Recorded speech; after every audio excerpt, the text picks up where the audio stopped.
surface is fine and powdery. That's one small step.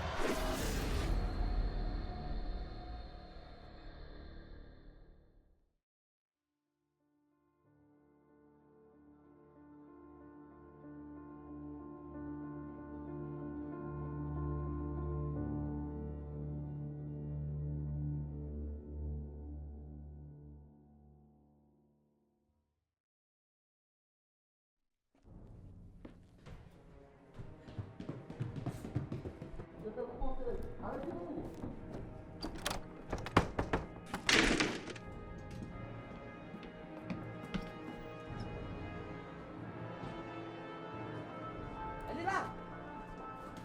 On l'a mené à la commande tout.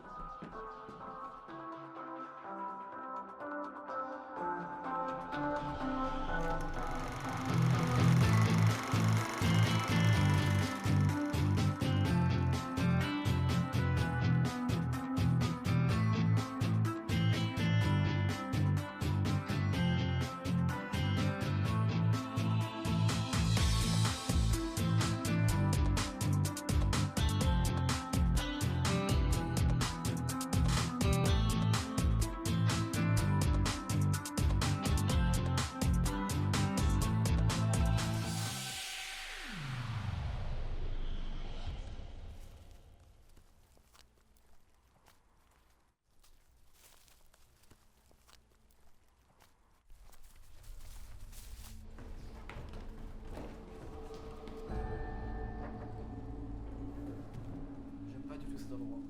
Apparemment, la maison est tentée. Allez Kevin, sois un homme, on y va.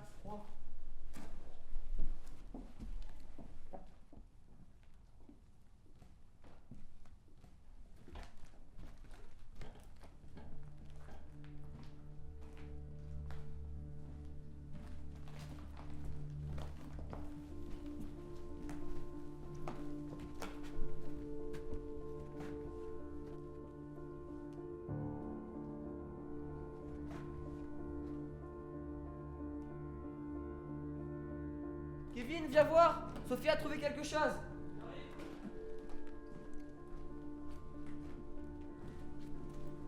Qu'est-ce que t'as trouvé?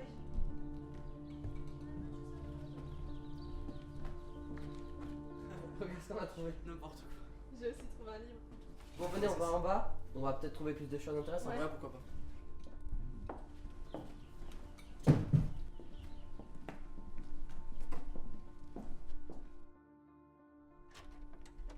On se sépare, on cherche des choses intéressantes. D'accord. Ok. Viens, Kevin, on va voir à gauche.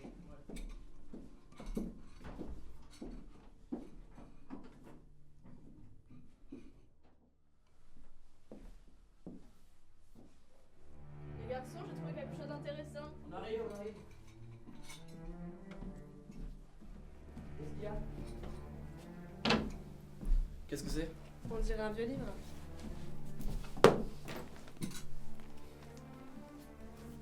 Regarde ici, on peut lire Marion Cohn. Jamais entendu parler. Mais si, on l'avait en histoire. C'est une résistante, non? Oui. Ok, on y va là. Ouais.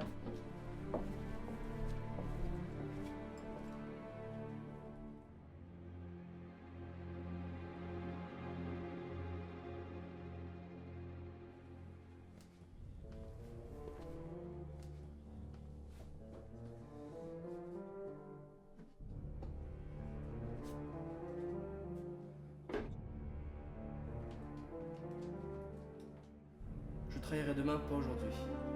Peut-être qu'il est connu.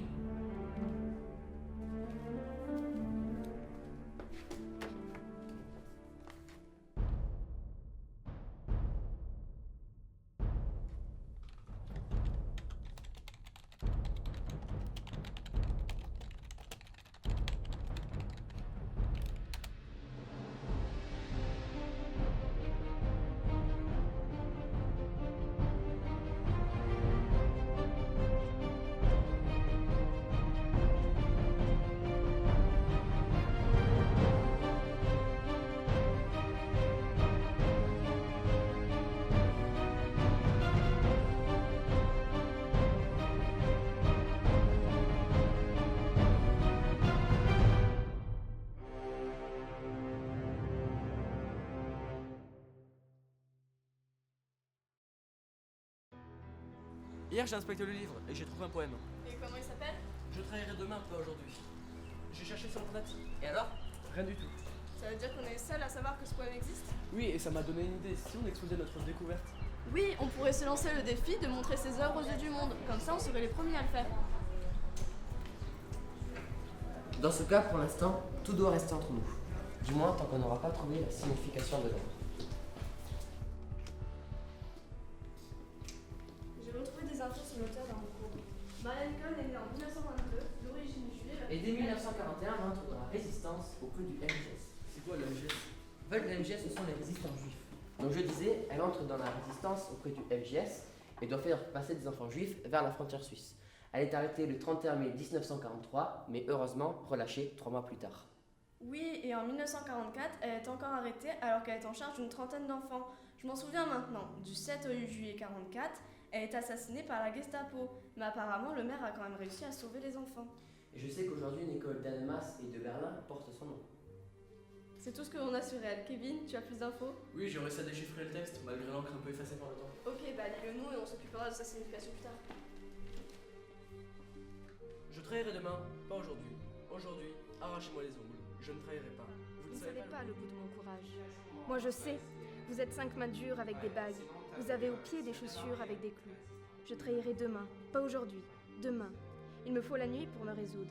Il ne faut pas moins d'une nuit pour renier, pour abjurer, pour trahir. Pour renier mes amis, pour abjurer le pain et le vin. Pour trahir la vie, pour mourir. Je trahirai demain, pas aujourd'hui. La lime est sous le carreau. La lime n'est pas pour le barreau. La lime n'est pas pour le bourreau. La lime est pour mon poignet. Aujourd'hui, je n'ai rien à dire. Je trahirai demain.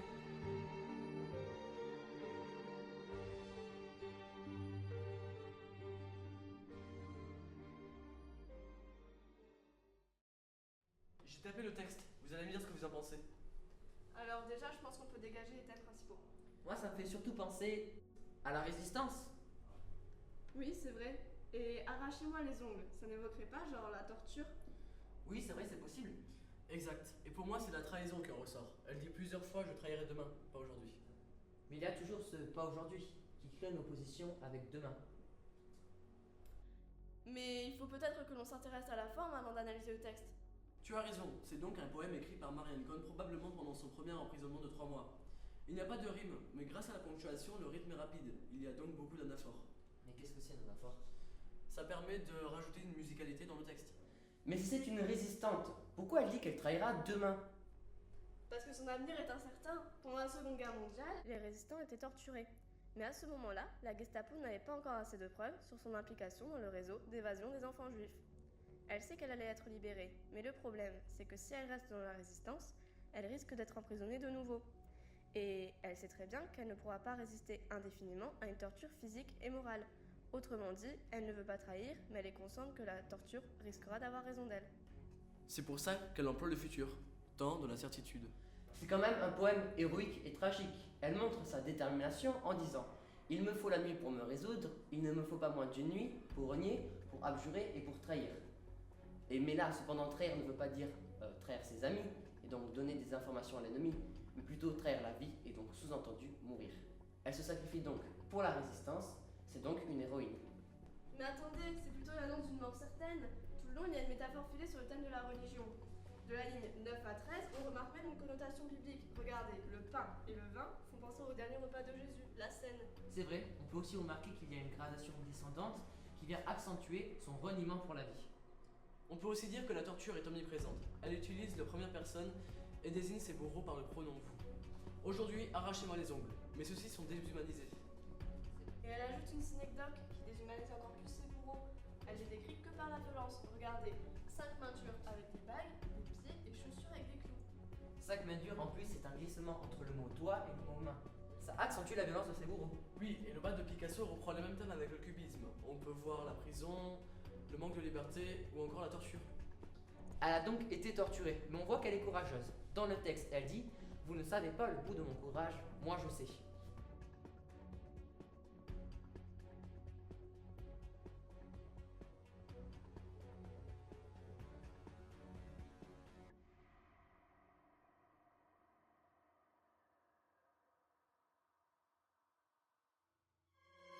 Je trahirai demain, pas aujourd'hui. Aujourd'hui, arrachez-moi les ongles, je ne trahirai pas. Vous ne savez pas le bout de mon courage. Moi je sais, je ne trahirai pas. Ces enfants ont besoin de moi!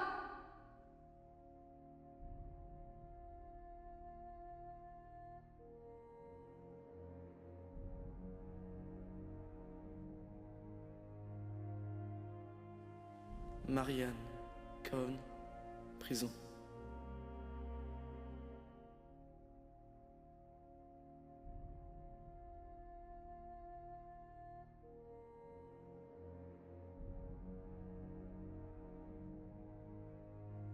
Demain, rendez-vous à la vieille maison.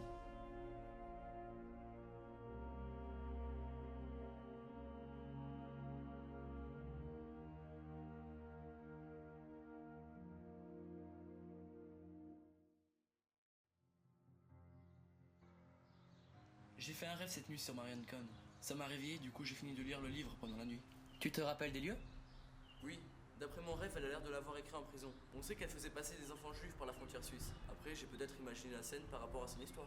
Mais si c'est vrai, cela voudrait dire qu'elle a écrit ce poème pendant son premier emprisonnement. À mon avis, elle n'était pas encore sous haute surveillance, ce qui lui a donné la liberté d'écrire le poème. Il faudrait pouvoir prouver nos hypothèses. En plus, j'ai remarqué qu'une page manquait à la fin du poème. Et si la page se trouvait dans la maison où on a trouvé la mallette? Il faut aller vérifier. On pourra peut-être trouver la date de l'écriture du poème. Alors on y va. On y va.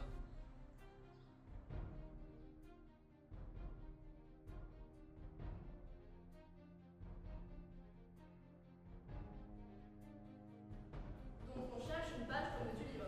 C'est ça. À la fin du poème, elle écrit qu'elle est aux portes de la torture et de la mort. Mais ça ne montre aucun signe d'angoisse. Comme une sorte de catharsis pour Oui. exprimer ses craintes. C'est ça. Elle sait que si elle continue à protéger ses enfants, la Gestapo aura assez de preuves pour soit la torturer ou même la tuer. Ouais, t'as raison. Il faut qu'on trouve cette page. Ouais, c'est sûr. Bon, on va dans la pièce où on a trouvé l'ancienne mallette. On y Oui, va. bonne idée. Peut-être dans l'armoire. Ok, on regarde.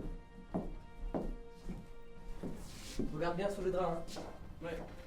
Regardez. Ah, Dans des conditions désastreuses, nous rend 43. Et il y a une signature.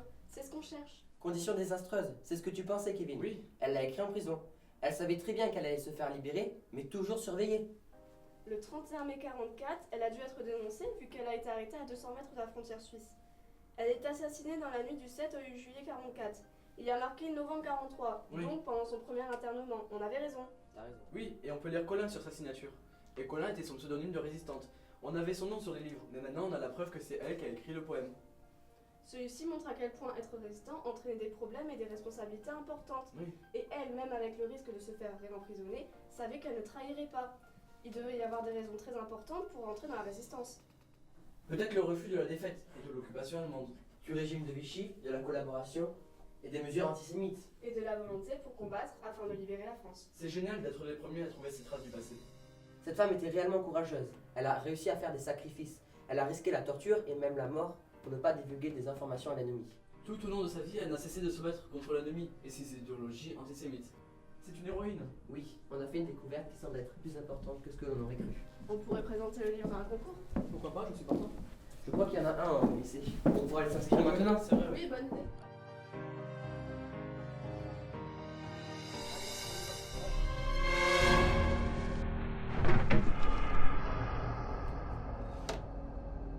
Rien de cassé? Non, ça va. Pas toi, la mallette. Sympa? Bon, allez, viens voir. Qu'est-ce que c'est? On dirait un double fond. Ouais. Un tableau caché? Ça en a tout l'air. Bon, mais on n'a pas le temps, on va s'inscrire auprès de monsieur Ascala. Ouais, prends la mallette. Ok. Allez, on y va. Allez, go.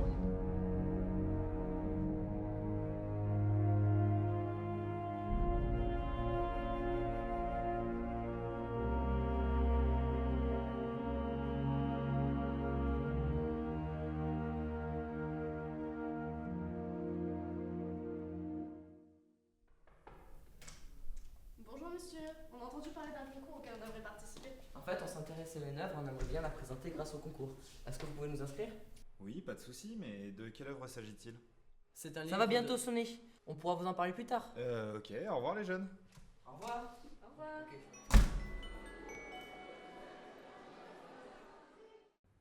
C'est tout de même étrange. Pourquoi ce tableau était caché dans cette mallette? Et pourquoi cette personne a-t-elle cherché à le cacher? Justement, ce sont des questions auxquelles on doit trouver des réponses. On va analyser le tableau comme on l'a fait avec le livre. Le problème, c'est qu'on a aucun nom sur le tableau. Comment on va trouver le peintre? Il va falloir en trouver une parce que sur internet on trouvera rien. Le tableau est chez moi. Je vais tenter de trouver une signature, mais je ne garantis rien. Ok, on fait ça, on se retrouve chez moi ce soir. N'oublie D'accord, pas très le bien. tableau. Ok, ciao. À ce soir. Bonjour. Bonjour. Vous auriez des livres sur l'art et la résistance? Oui, bien sûr, c'est sur les étagères sur votre gauche. D'accord, merci.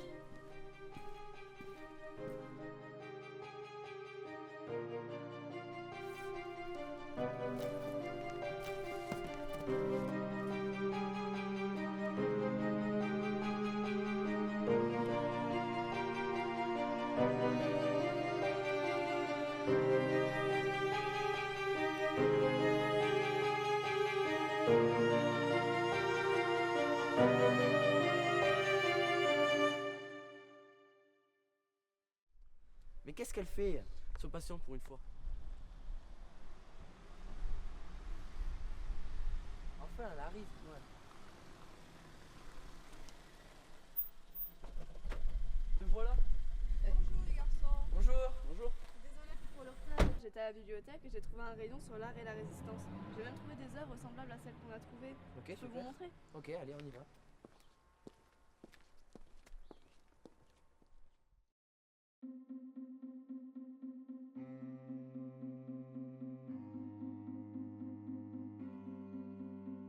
Regardez, cette œuvre-là ressemble étrangement à celle qu'on a trouvée. Oui, tu as raison, elle se ressemble beaucoup. Et j'en ai trouvé des dizaines comme ça. Mais celle qu'on a trouvée n'est pas représentée dans le livre. Mais c'est peut-être le même artiste qui a peint tous ces tableaux. Ça voudrait dire que ce serait Charles Salomon qui aurait peint le tableau. C'est ça. Mais est-ce qu'on connaît un peu plus sur elle? Est-ce qu'on parle d'elle dans les livres? J'ai lu le livre et ils disent que c'était une déportée juive née en 1917 à Berlin et qu'après la nuit de cristal de 1938, elle a été emmenée chez ses grands-parents. De là, elle a été entourée de personnes suicidaires, ce qui a forcément influencé sa vie et ses œuvres. Oui, et d'ailleurs, elle a étudié aux Beaux-Arts, mais n'a pu recevoir aucune récompense à cause de sa religion, parce qu'elle était juive. Ouais, elle a peint plus de 1300 gouaches, dont 700 regroupés dans des livres comme celui-là.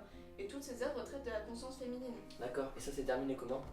Bah justement, elle a été emmenée à Auschwitz et elle a été gazée à l'âge de seulement 26 ans. J'ai une carte du camp. D'accord, ok. Au camp d'Auschwitz. Oui, mais avant ça, elle a pu confier ses œuvres à un ami, afin qu'il les cache. La personne qui a déposé cette mallette cherchait sûrement à la cacher de quelqu'un. Mais pourquoi? Le livre date de 1944, donc l'œuvre doit dater de la même période, en pleine Seconde Guerre mondiale.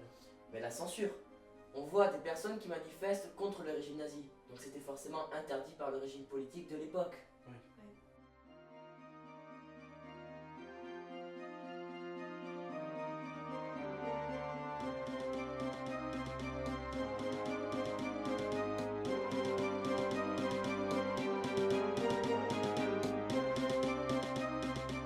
Mais peut-être qu'on a tout faux. Et si ces personnes manifestaient leur engouement au nazisme? Pour moi, ce qui m'intrigue le plus, c'est la date. Qu'est-ce qu'elle représente d'après vous? 30 janvier 1933, la prise du pouvoir d'Hitler. Donc vous avez raison, on s'est trompé. L'artiste a bien voulu éviter la censure, mais il n'a pas représenté des personnes manifestant contre le nazisme, mais plutôt l'inverse, des personnes manifestant pour le nazisme. Et aussi, on peut voir que toutes les personnes sont vêtues du même uniforme. Peut-être des militaires. Oui, on voit que les personnes sont rangées et défilent en brandissant le drapeau nazi. Donc on voit très bien que ce n'est pas un mouvement de révolte qui est représenté, que l'artiste a voulu mettre en avant. Donc l'artiste a probablement voulu dénoncer l'influence qu'a eu Hitler sur la population allemande. C'est vrai qu'il a réussi à instaurer un régime totalitaire grâce à l'engagement des jeunes Allemands qui sont formés dès leur plus jeune âge aux idéologies nazies. Et aux affiches antisémites, aux défilés militaires, à la propagande nazie, mais ils sont également formés sous la terreur. Donc c'est un tableau engagé d'une artiste qui est elle-même engagée. C'est vrai, tu as raison. Et pour éviter la censure et la destruction des œuvres d'art, la peinture a été confiée à la personne qui a caché la mallette. Tout prend sens. Oui, et c'est pour ça qu'elle a pris autant de soin à cacher ses œuvres, et peut-être même dans l'optique que quelqu'un retrouve ses œuvres des années après, une fois la guerre finie. Et ce quelqu'un, c'est nous. Le concours tombe bien. On va pouvoir exaucer le vœu de ces artistes. Oui, le concours va nous permettre de remplir un devoir. Notre devoir, celui de transmettre le témoignage des résistants. Ça va les garçons? Très bien, merci. Qu'est-ce que vous faites depuis ces derniers temps? J'ai comme l'impression que vous me cachez quelque chose. Alors on va t'expliquer, en fait on a trouvé des œuvres dans une vieille maison, et on a découvert que personne ne les connaissait, alors on cherche à les analyser et à montrer ce qu'elles valent. Donc, Super. ouais. Et donc ça fait une semaine qu'on les analyse pour trouver leur signification. Très bien. Et vous en avez parlé à d'autres adultes que moi? Non, justement. Il serait peut-être temps d'en parler à votre professeur d'histoire, votre professeur de français. Ils seront certainement plus à même de vous aider dans vos recherches. Oui, c'est possible, oui, c'est vrai. Ouais. Faudrait qu'on leur en parle. Très bien. Allez à table. Merci pour tout. On suivra vos conseils. Au revoir les garçons. Au revoir.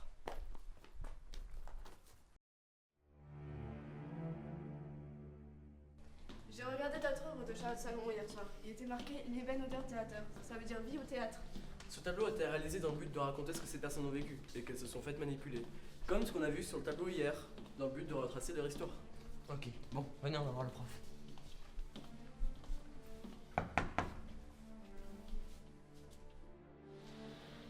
Bonjour les jeunes. Bonjour. Entrez. Ben, on tient à vous expliquer certaines choses. Vous avez quitté la dernière fois quand vous donnez l'info. Donc on a trouvé plusieurs œuvres, dont une qui est compliquée à comprendre, et on voulait savoir ce que vous pouviez nous en dire. Je suppose que vous avez analysé le principal. Le nazisme en ressort beaucoup. Mais vous êtes-vous intéressé aux couleurs? Oui, les couleurs dominantes sont le rouge et le orange. Oui, mais les couleurs ont des significations spéciales, surtout sur de vieilles toiles. Bah, des couleurs chaudes. Qui signifie peut-être le sang. Ou la torture. Et la douleur. Oui, les couleurs sont voulues. Elles font ressortir l'idée que l'auteur a voulu mettre en avant. Ben, la douleur, la manipulation, la mort et le sang qui symbolisent le nazisme. Voilà, vous avez raison. Vous pouvez aussi voir que son style artistique est assez particulier. C'est vrai que les traits ne sont pas nets et que les coups de pinceau ont l'air rapides. Mais ça met encore plus en avant l'effet de masse des militaires. Ça prouve qu'ils sont tous identiques. Ils ont tous été manipulés, et sont donc tous endoctrinés par les idéologies nazies. Et avez-vous trouvé l'auteur de cette œuvre? Ben, en fait, on pense que le tableau a été réalisé par Charles Salomon. Si vous voulez vérifier, peut-être que la signature se trouve au dos de l'œuvre. Je pense qu'on va l'abîmer, mais bon, on est obligé pour voir le nom de l'auteur. Alors premièrement, on a une signature. Ben voilà, on avait raison. C'est bien Charles Salomon qui a peint ce tableau. Mais attendez, on a aussi un commentaire. Vas-y, dis-nous. Sauf que cette gloire-là se trouve bientôt menacée par le cours de l'histoire. Il ne fait bon d'être juif dans l'Allemagne de l'époque. Berlin, 30 janvier 1933.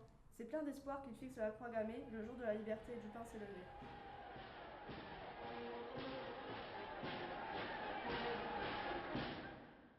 Là, le commentaire nous dit que le nazisme était vu comme une forme de libération dans cette période de crise et de famine, alors qu'en vérité c'était une menace mondiale.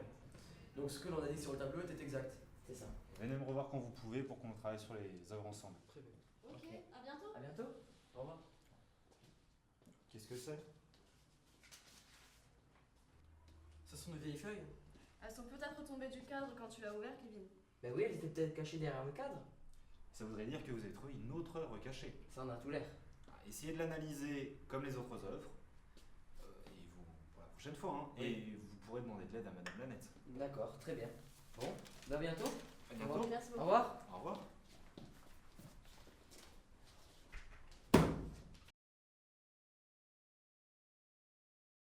C'est étonnant que l'on ait trouvé autant d'œuvres cachées dans cette planète, ça prouve bien qu'elle ne devait pas être découverte. Du moins pas par les nazis. Nous on a eu la chance de les découvrir, donc on va analyser comme on l'a fait avec les autres œuvres. On demandera de l'aide à Madame Lanette si on a besoin. Ouais, par contre, faut absolument qu'on bosse ce soir, on a un document à rendre. Et Mathieu, est-ce que tu pourrais déchiffrer le texte pour ce soir, comme ça on pourrait travailler dessus après? Oui, pas de problème, je finis ça et après on s'appelle sur Skype. Je peux pas, j'ai tennis. Ok, bon, c'est pas grave. On se retrouve plus tard alors. A plus. À plus.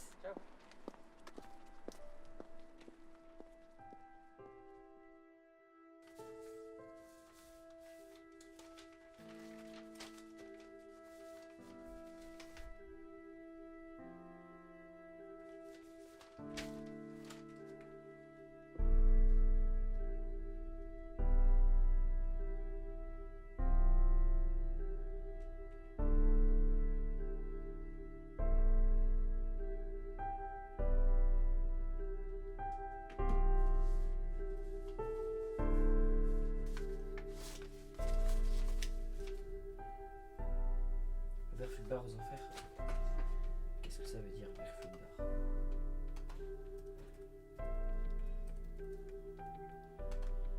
Disponible. Bon, ok, on va voir. Bon, je vais me mettre au travail, comme ça on va pouvoir déchiffrer les pages et travailler par la suite. Acte 1, 31.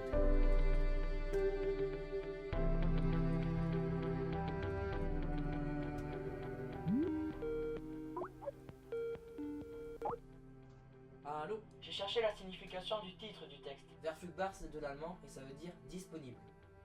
Super travail. Mais qu'est-ce que ça veut dire? Verfügbar signifie que les déportés étaient affectés aux travaux les plus vils. Ça montrait donc qu'ils étaient disponibles à tous les travaux, quels qu'ils soient. Même le titre a une signification. Bien sûr. je te résume son histoire. Germaine Tillon est né en... Attends, Sophie m'appelle, je la rajoute. Salut, j'ai réussi à me libérer un peu plus tôt. Super, j'allais faire une biographie de Germaine Tillon. Tu tombes bien, t'as des infos sur elle? Oui, mais certainement moins que Kevin. Germaine Tillon est née en 1907 en Haute-Loire. Elle devient ethnologue à la suite de grandes études. Attends, tu vas trop vite. Ethnologue? Ça veut dire qu'elle étudie l'ensemble des caractères de chaque groupement humain. Oui, de retour d'Algérie en 1940, elle devient résistante, commençant par donner des papiers de sa famille à des personnes juives afin de les protéger du nazisme. Elle devient chef du réseau de résistance de 1941 à 1942. Ah oui, quand même. Elle est dénoncée et arrêtée le 13 août 1942, puis déportée le 21 octobre 1943 à Ravensbrück, où elle y perd sa mère. Elle se servira de son expérience ethnologique pour expliquer aux autres détenus le système concentrationnaire. Ça ne serait pas là qu'elle a écrit l'opérette? Justement, pendant son internement au camp, elle est affectée au service de tri de vêtements issus du pillage nazi. Elle l'écrit dans une totale discrétion pour ne pas être repérée. Elle arrive à échapper à la mort et se consacre après la guerre à des travaux sur les crimes de guerre nazis, sur les camps de concentration soviétiques entre 1945 et 1954 et sur l'Algérie. C'était donc une femme fortement engagée pour la liberté. Oui, elle soutient en France l'enseignement dans les prisons et est présente dans divers combats politiques, directrice d'une école pratique des hautes études. En 1999, elle reçoit la Grande Croix de la Légion d'honneur. Cette grande femme meurt le samedi 19 avril 2008 à son domicile dans sa 101e année. Elle a fait l'œuvre de nombreux hommages avec des expositions sur sa personne et son parcours. Elle finit même par rentrer au Panthéon. Germaine Tillon pensait que la haine entre deux communautés provenait d'un manque d'espace, et que le défi du XXIe siècle serait la survie d'une humanité sans cesse grandissante sur une planète aux ressources limitées, ce dont l'homme vient à peine de prendre conscience. Sinon, j'ai réussi à déchiffrer toutes les pages. On pourrait aller voir Madame Lanette demain. Ok, à demain. À demain.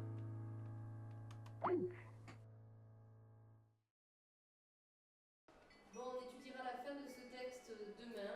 En attendant, vous pouvez y aller. Merci. À demain.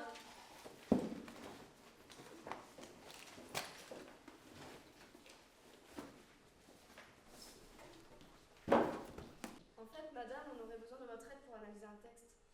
Oui, pas de problème. Cette œuvre a été écrite par Germaine Tillon dans le camp de Ravensbrück. J'ai lu toute l'œuvre, j'en ai fait un bref résumé. Vas-y, on t'écoute. Donc Germaine Tillon a obtenu le statut de Verfügbar dans les camps, mais elle ne veut pas se soumettre aux travaux pour ne pas aider la production des nazis. Donc dans tout l'acte 1, ou du moins dans le début, les Verfügbar sont à l'écoute, mais manifestent peu à peu leur opposition. De plus, on peut observer des termes d'ethnologie, et les arguments sont illustrés par des chants. Au milieu de l'acte, il y a des nouveaux personnages qui apparaissent et qui manifestent les différences de conditions au sein même du camp, et l'acte se termine sur un ballet. Et ça illustre parfaitement la phrase vie au théâtre. Mais vous vous rendez compte, elle a quand même écrit ça dans une malle pour se protéger du camp. Oui, donc je passe à l'acte 2 représentant l'été. Dans cet acte, les Verfügbar travaillent très dur au terrassement. L'acte est marqué par des chants de route mélancoliques, mais aussi par des représentations très fantastiques de repas. La revenue est donc devenue évocatrice des conversations et des échappées imaginaires. Là, rien qu'en voyant comme le texte est construit, je peux vous dire qu'il s'agit d'une opérette. Il faudrait se pencher davantage sur le prologue pour en dégager les idées principales. Sophie, tu peux nous lire le texte, comme ça on l'analyse au fur et à mesure. Oui, pas de problème. Alors, qu'un autre dans ses vers chante les frais ombrages d'un amoureux printemps, les zéphyrs attiédis, ou de quelque beauté les appâts arrondis, j'estime que ce sont banalités frivoles. Elle dit que tous les sujets courants d'époque, comme la chasse ou encore le temps doux, sont sans importance. La phrase, la première, annonce simplement le début des chants. Et je voudrais ici, sans farce, sans parabole, chanter les aventures et la vie et la mort, dans l'horreur du bétrive ou l'horreur du transport, d'un craintif animal et horreur du bruit. Elle dit qu'elle mettra en avant les réalités, mais surtout l'horreur de l'univers concentrationnaire.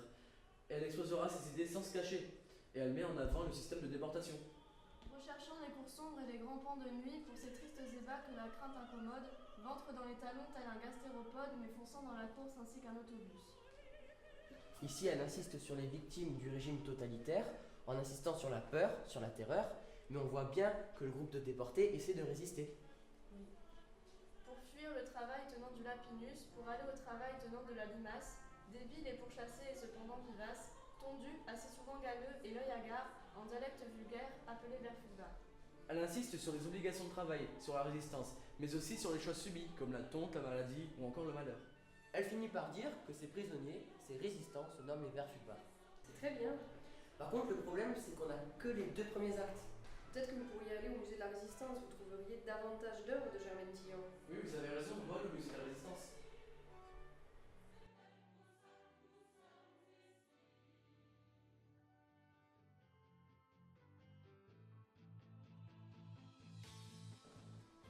Plein de choses ici. Oui. Venez voir vite. Qu'est-ce qu'il y a? Regardez, les dernières pages de l'opérette.